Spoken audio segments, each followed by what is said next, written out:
and welcome once again. This is Inside Politics, and the station still remains Universal Television, UTV Africa. We are reaching you from the heart of Nigeria, the capital city of Nigeria, Abuja. And the program is Inside Politics, and here we talk everything about Nigeria's politics, its political development, its policies, and we also talk with the politicians, the policymakers, the individuals who are the movers and shakers of Nigeria. Well, today we'll be talking about opposition politics, but you could say it's a new kind of opposition, taking into consideration that INEC just recently, as recently as February 5, registered two new political parties. And those two political parties, you can describe them as the new kids on the block, and they have come promising to shake up the system, to bring some new ideas and new things to Nigerian politics, things we've not seen before. Talking about political parties that are built on ideologies and with clear manifestos on how to turn things around in the country. We're going to be having a conversation with one of the leaders of one of those parties today. My name is Madoka Ojumado. Thank you for joining us. I am always your host here on this show where we make sense of Nigeria's politics. Our guest today is Barrister Samuel M. Memeh. Barrister Memeh is the national chairman of the Democratic Leadership Alliance, one of the two baby parties registered recently by INEC. Barrister Memeh, thank you so much for joining us. Thank you very much. My pleasure. First of all, let me say congratulations. INEC has recognized your party. There were fears that INEC was deliberately shutting out the registration of new political parties, but somehow your party scaled through the process. And according to INEC itself, your party met all the requirements. The other political party that scaled through, well, apparently met all the requirements, but INEC was holding them back with one or two issues before the courts mandated INEC to register them, insisting that they had met the requirements. So how come? What was the magic? How did your party, DLA, make it through, despite the fact that over 100 political parties applied, but just your party was the one that INEC didn't find wanting? What was the magic? Well, thank you very much for having me. And you mentioned something about baby political party. I'd like to correct that. Okay. Ours, as it stands right now, I can say with all sense of humility that the DLA is right now, at least we're not going to remain in the opposition political party for a long time. We are the major opposition political party in Nigeria at the moment. So we are How one so? of, Well, you just came on board and you're already the major opposition. How come? yeah, we just came on board, and before we came on board, we are Nigerians. We have many Nigerians that are right now in our fold. And if you want to count political parties in this country, both in terms of standard, in terms of by all measure, in terms of ideology, in terms of leadership system, then you would definitely give it to DLA. And of course, we want Nigerians to trust the party the more. But responding to your question on the issue of what we did differently, we know it was a journey that many Nigerians who don't really understand what happened. But out of 171 political associations that aspire to be political party, only the DLA scaled through the requirement of law.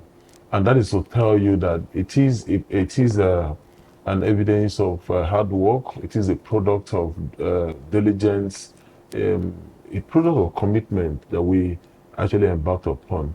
And we are very grateful to the support we've gotten so far from Nigerians. But most importantly, it would have been very difficult for the party not to have registered because of how well prepared we are, and we're able to meet all the requirements of law. What is lacking in our political party space, and even up to this moment, and why you see many political parties with crisis, is because many political parties in this country, do not even follow their constitution, interestingly. And you see them fighting back and forth. We understand that sometimes they accuse the ruling government of infiltration, but even those who are infiltrating are also Nigerians. And by the law, no Nigerians can be disenfranchised or be prevented from associating politically.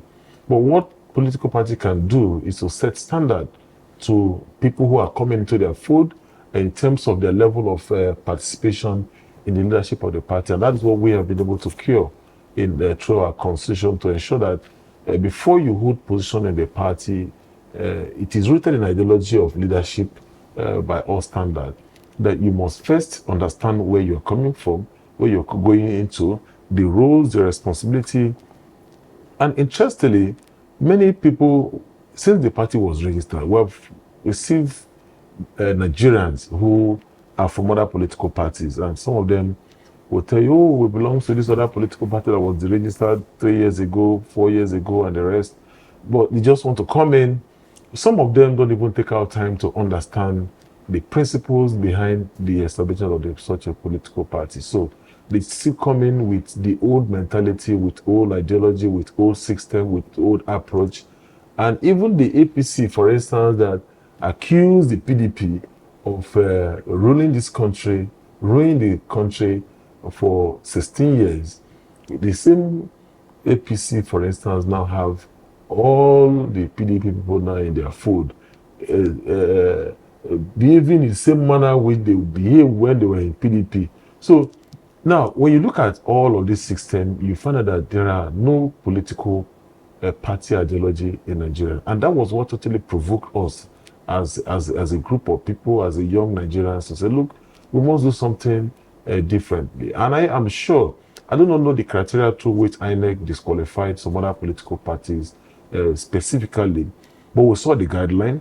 Many of them were not so meticulous. I will say that with all sense of responsibility and humility, but many of them actually did not take cognizance of, because it's quite a very rigorous process, to the extent that the logo of the party you choose, the logo you choose for the party must not in any way be similar to the logo of existing and even those parties that are not existing anymore in Nigeria that have been deregistered. So if you are choosing your logo or you are choosing the name of your party, you are able to carry out sufficient research to know if the logo you are choosing was the party that has existed many years ago in Nigeria, or if the color of the logo is something synonymous to green and Nigerian coat of arms and some of the things that are. So these are some of the intrigues, and we noticed that INEC adopted, and also the other how has to do with the coverage. If you're able to cover up to 24 states, which is 2/3 of the number of states, and quite a number of further. They also introduced some new measures, but we were so determined because we know what we wanted, we know what the system is all about. So we felt we must get this thing done, because it is upon the basis of establishing a political party that you can now begin to advocate for the leadership change that you so desire. So your party was meticulous enough to meet all those requirements. So that brings me to the question of you saying your party is the only ideology-based party. What is this ideology? What's that ideology that marks you out as the only party that has ideology? Even though, of course, the other party registered alongside you, NDC, is also positioning itself as party of ideology. What's that ideology that Nigerians can see that the DLA has, which the other political parties don't? Yeah, in simple terms, ideology is simple. The culture of the party, the beliefs of the party, and not just this belief or this culture, but there must be deliberate intention to uphold this principle. And no matter what happens, no matter who comes into the political party, the party must uphold these principles, uphold the belief of the party. Now, for instance, the DLA is a party rooted in leadership, for instance. And it is also clearly stated in our constitution that we understand that one of the challenges we are facing in this country has to do with leadership deficits. So, and how does leadership emerge? We know the constitutional provision for contesting elections, and the political party ought to operate as an institutionalized system that should provide guidance and support for the representative of the party. Now, take for instance, our President Bola Ahmed Tinubu, came on board on the day of swearing in. I do not know the policy or the ideology of the party as regards the economy of this country, if there is any. But he came on board without, having been sworn in on that same day. He declared remove fuel subsidy. He hadn't seen any files or anything to Yes. make decisions on. They just made the pronunciation. Yes, if President Bola Ahmed Tinubu was to be a member of the DLA, I'm sure the DLA will suspend his membership or expel him or take critical decision. But that couldn't even have happened because for him, he probably have seen himself as the Jagaban, as the almighty man. So he's bigger than his party. The party may not like entirely what decision he has taken, but that is a decision he has taken. The party lacks ideology to the extent that they cannot talk to the president even when he's doing wrong. So ideology means, the simple terms means the belief system of the political party and deliberate attempt and procedure to actualize the programs of the party. Our party, for instance, had designed a models that makes the state secretariat, for instance, to be training hubs for the members and Nigerians at large. And we have also designed so many programs to enrich their science-based training and knowledge for young Nigerians, and to the essence of even taking some of them outside the shores of this country, because we must be able to understand, comprehend what we want, the kind of system we want to have in Nigeria. And we don't need to be in governance first. We must prepare ourselves before we get into governance, so that when we go into governance, we have our manpower, we have our young people who are already trained to man various sectors of the economy. Then the issue of leadership advocacy is at the core heart of the party. It is an ideology of the party that for leadership advocacy, for us to skate through, it must be that we see reckless spendings, reckless abuse of powers on the side of the governors, and the like, because we must put this responsibility on these guys that represent us, because they are the custodians of our collective wealth and their resources. So they can put up contracts, do whatever they want to do, and take decisions. And in most cases, there are certain responsibilities that have been given to them as government to protect lives and properties, to ensure that the economy is stable, and the rest of them. So these guys carry out projects, carry out their policies, to the best of their law of their ability, and nobody asks questions. We must have a strong opposition system, not really strong opposition system because you have powerful politicians. No, if there are powerful politicians, fantastic. But the mind of the people, the drivers of the system, must be able to challenge the system either through court procedures or through coming out to make demands public their demands directly to the government. And even in many cases, institute court proceedings and compelling government to do what they have to do. We are preparing programs, particularly the issue that has to do with kidnapping, for instance, that has become a national business for Nigeria. And what the position of the party in this regard is to begin to get data of Nigerians who have been kidnapped and had paid ransom. And we get these data, there are evidence, you have informed the security agencies, and there are evidence that you paid ransom to get yourself released. We should be able to challenge the security agencies and sue the government to recover such ransoms with compensation. We must begin to try these options. We must hold governance accountable. On the issue of the economy of the country, we have ruled out that we cannot progress in this country without having science-based economic system that will drive the country. Moving from consumption to production, we must produce what we consume, and we must also produce what we use as a people. The world is not waiting for Nigeria. Many of the things that we spend here, and that is, of course, the reason why we're still having this the increase in the exchange rate in our country, because we basically import everything. So it is not something that the government can fix the exchange rate. It has to do based on the economic growth of the country and the well-being of the people.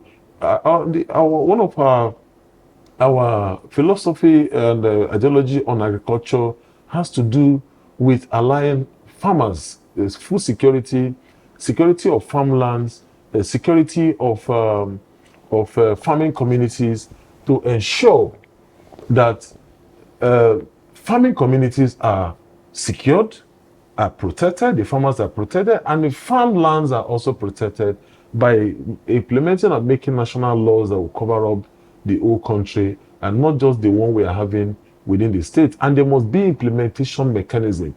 Now, these are not just programs designed by the political party. It is a program that we must compare this government to do. And that is the ideology of the party. It is a movement that we must see that those are the aims of affair of the country must listen to the people, and we must force them to do what is right, even when it is not convenient for them. And we must kill corruption in this country because it is part of what is hindering us, from growth. The other area has to do with justice reform. The justice reform is not something we can wait for any further days to come. Nigerian system must begin, and of course our political party would champion this aspect and also advise the government. We know we are coming to government. We are not in government right now. We must not wait until this country destroyed before we begin to take the right step. Justice reform is very critical, and we must take drastic steps to address this area and to ensure that clearly there is complete freedom on the part of the judicial arm of government, and not to impoverish that aspect of that arm of government, and therefore, bringing the reputation of our country down. As you know, that today, the court of law is no longer the last hope of the common man. You think so? Yeah. The kind of judgment you will see that will emanate from the courts will be entirely different from what you can imagine. So you think there's political interference in the judicial system, especially when it has to do with politics-related matters? Now, yes, in many cases, particularly when there is a high level of interest. So is that a way that the ruling party is interfering in the affairs of the opposition? Because practically all of the opposition parties before yours came on board were engulfed in one type of crisis or another. Are you saying that the judiciary is lending itself to the ruling party in putting crisis among these parties? And also maybe allegations are that INEC is also being pressured into or deliberately cooperating with the ruling party to also foster crisis in the opposition parties, especially with the recent occurrences involving the ADC. Does this enhance or tie into what you're saying? No, not entirely so. But I will start with the last one you made comment about INEC. I'm not working with the commission. I don't know much about the processes adopted. And even when the first encounter that I had much with INEC, apart from being a state chairman of a political party in the past, was the process of registering The DLA. Democratic Leadership Alliance, because I was at the forefront of the whole exercise. And for the first time, I like I mentioned, there were so many criteria used in carrying out. But talking about the way the INEC treats other political parties, and when we talk about INEC, people think it is like a collective decision of entire commission, to take a decision on a certain thing. There are bad elements in INEC, I must tell you the truth. And in most cases, these bad elements can take a decision, implement the decision, and execute the decision without the head of the INEC. Interestingly, it is possible. Because we're saying, even from So let's take, for instance, the cases of rigging of elections from the polling unit to the local government area, and some of these riggings happen with the connivance of the electoral officers. And whether you like it or not, you will still heap the blame on INEC. INEC. And when you Well, these are shortcomings by individuals, but By within the individuals. system. But somebody will say INEC does nothing afterwards. We've not ever heard that INEC is disciplining electoral officials for such infractions. But let's put this back to your party now. You've really reeled out your manifesto, and you covered practically all the sectors. But I'm wondering, what's your party's policy in terms of inclusive governance, involving young people, women, the people living with disability, the economically disadvantaged, all shades of the society, including them, carrying them along and covering their interests in the governance? Wouldn't your party end up as another elitist party that's pursuing the interest of the elite rather than those of everybody, including the ordinary Nigerians? No, you see, that is why we are calling on, when it comes to party politics, there is this mentality on the way Nigerians view party politics. It is only when the old pattern of operating party politics in Nigeria, as we witnessed more from the 1999, and even beyond then, you see people who are desirous join political party. Now, there are people who support political party, but not necessarily They're members not card-carrying members of such a political party. Now, in our own case, we made the expression of interest form and the nomination form for those to contest in the party congress free for women. Okay. Now, that is to allow women to come in. Now, our position around the older people is such that it now depends on how old such a person is, but because our party is science-based political party, which actually promotes science-based economy and in operation, we believe if one still have the time, the age, to understand and to direct the affairs of the party at the various level, fantastic. But if it has to do with the representation at the governance level, very well. But at the operation of the party, we are more inclined and using the youth base to operate the party in terms of so there's a lot of infusion of young people in the party. There's a lot of infusion of young people in the party at the management of the party. Okay. But when it comes to governance representative, we also tend to support more young people. We believe in women, that women have a lot of knowledge in terms of management and some also aspect of sincerity, because leadership goes along with a purpose-driven honesty, integrity, and direction of bringing about good governance for the people. So we believe for women, we are definitely going to encourage more women, and we are encouraging them. And that is why our nomination form for contestable elections into office, women have to pay 60% out of the charge, and the 40% is taken. But under the Congress of the party to elect people into, it's entirely free. Party offices. Party office is entirely free. So, but however, the party is open to all Nigerians, and for political parties, it's regulated by the Constitution of the Federal Republic of Nigeria. There must not be discrimination. But when it comes to support, it now depends on how you're able to work around the members of the party at the particular level. If you're able to work around the members of the party and you show that you have the smartness to run at the affairs of the party, why not? You'll be. But if such a person is old, I have someone who called in and is 72 years old, and he wanted to be the state chairman of the party. I tried to encourage him, why don't you just be a leader in the party? He said, no, you want to be a state chairperson. That's okay. You are quite old, because at the state level, He's 72 old to be a party chairman. Yeah, I believe so, because we're talking about you're going to be directing the affairs of very large number of young people, and the state is a very popular state. So how can you be fit at all time? All right, and it could be physically exerted. Exactly. and also the mental. And most time when we had conversation, I was trying to, most of the things we do is through the computer. And if you, as a member of the party, you have your login access. You know what I'm sorry to interrupt. You know what I'm just thinking? We've had 70, 80-year-olds practically running this country. Are you indirectly saying that these kind of people should, if they can't be state party chairman, how on earth are they going to be able to preside over the rest of the country? So is this an indictment on the kind of leaders we have, and even some who are aspiring now, who are in their 70s, that they should be playing a more background role?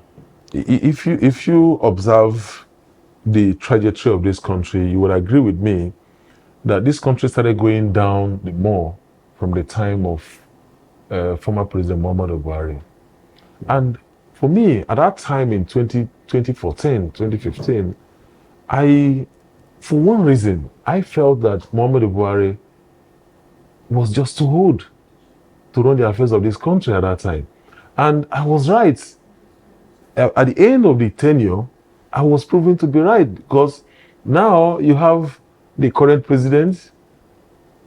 I'm not old age. He's in his 70s too. Yeah, being age is a blessing, but at the same time, when it comes to a country such as Nigeria, that requires so much effort, so much mental tax to govern this country, you must think outside the box, and you must be in charge of the affairs of the country. So as an old man, as somebody who is very old, you must know, and you should know, that there must be deficiency in governance. And we're witnessing that here under the current administration of President Bola Ahmed Tinubu. Old age is good, but when, as in my opinion, if you can do Nigerians good enough to present someone who is younger, it will help the country better, and it can as well be the leader of the party and help to direct the affairs of the country. Right. So as we round off, I'm just going to ask you two questions that are interwoven. Number one is, like you rightly said, more people are going to join those of you who are the founders of the party now to become members and get involved in the activities of the party. What are the safeguards that your party has that these people will not come and, for lack of a better word, pollute the ideology and the runnings of your party and create issues to you? And then secondly, also looking at where you are today, your party was registered 5th of February, and that's about 11 months to the general elections next year, the presidential election next year. How prepared is your party? How have you been able to build a house? And do you think you still have time to be competitive and play a big role come the 2027 general elections? Yeah, we have a lot of advantage because of the nature of the party. We have been trying to put things together, and now we are set for our congresses coming up on the 20th of April. After the congress, we'll be having our primary elections, to elect the representative of the party at the general election. And we are doing everything. We have our presence in the 36 states of the federation, including the FCT. We are building our grassroots on a daily basis, and we are getting more strength as we move forward. But most importantly, when it comes to the issue of infiltration, we must first realize that we are all Nigerians. Both the infiltrator or the infiltratee, they are Nigerians. But one thing the safeguard that we put in our constitution to ensure that people who come into the party must first understand the party is the leadership training, compulsory leadership training program enshrined in our constitution, that if you come into the party, either you have intention to contest under the platform of the party, or you want to take up leadership position in the party, you must undergo leadership training program to understand the ideology of the party, understand if it aligns with your own ideology or your concept of leadership. So once you're able to blend to that and you're awarded the certificate, then you can now participate at the executive level of the party. Now, it also provides an avenue for the party to understand individuals coming in. So it takes away that urgency of people just want to come in and go into the National Working Committee. You don't know whether they are sent from from the kingdom of darkness or not. So we put up this avenue to enable us to check people who are coming in and to understand. These are some of the concepts. And of course, you see, it is very important to protect the sanctity and the integrity of the party. And our programs that we already commenced about 2 weeks ago, training young Nigerians, and subsequent ones that will commence this, I think next week after the Easter. Now, all of these programs for young people at the various universities, there are some we want to train for the artisans, and we want to get to the root, to the heart of Nigerians. So we have set out our guidelines, our procedures. We want Nigerians to first be proud that they are members of the DLA first. We want Nigerians to trust the party. So you are sure, you believe that your party, first you safeguard your membership, no infiltrations, and then you'll be ready for the 2027 general elections to compete effectively? We are very ready, and we started selling our nomination forms and expression of interest forms. You can't imagine the kind of turnout we've had so far about Nigerians, interested Nigerians, purchasing the forms and wanting to participate under the platform of the party. All right. So the programs we're going to run out between now and the main election will now make the party more popular and give sense of belonging to Nigerians, to say we have a better, credible alternative, different from the APC government that is taking us aground and leading us to a direction that we can't even, comprehend. If we allow this government to go beyond 2027, Nigeria is in trouble. Wow. All right. That's a poignant note on which to end the conversation. We've been talking with the national chairman of the Democratic Leadership Alliance, DLA, in the person of Barrister Samuel M. Memeh. He's helped to throw some light on the party's policies and where it is headed. This is more like a teaser. It's like, you could say, this is an appetizer. We would definitely have a bigger, longer conversation with Barrister Memeh in the months ahead as the party also takes shape and makes progress. Thank you so much, Barrister S.M. Memeh, for your time and for coming today. Thank you very much for having me. My pleasure. Thank you, viewers, for at least listening to the Democratic Leadership Alliance.